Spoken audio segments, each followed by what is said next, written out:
Okay, so here it is. It's small. It's the cord, as you all can see. It's a lot. I mean, the funnel or the tube. It's a lot. It's a lot. As you all can see, I can still pull it out. I can put it in the middle of my living room if I choose. The only thing is because I have these blinds, when I close my blinds,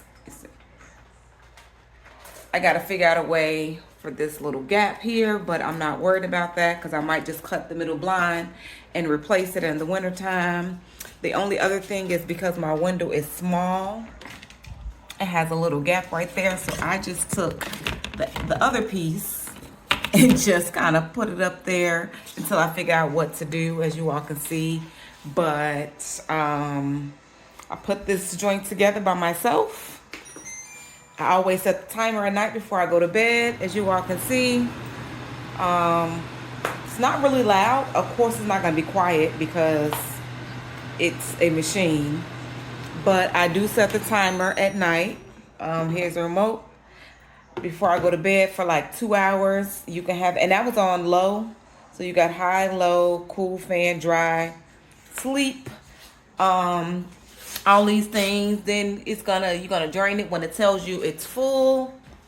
So I'm happy about the purchase. $300 worth well spent.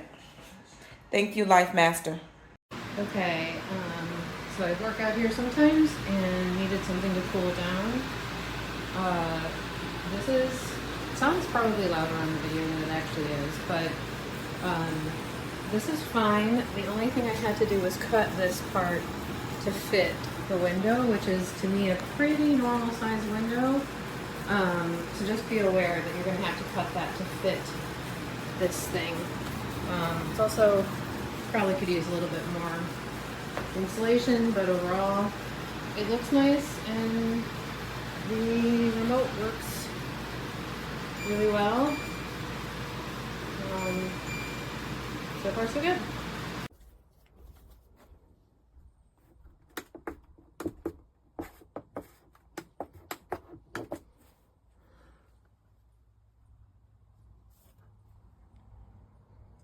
least the temperature dropped.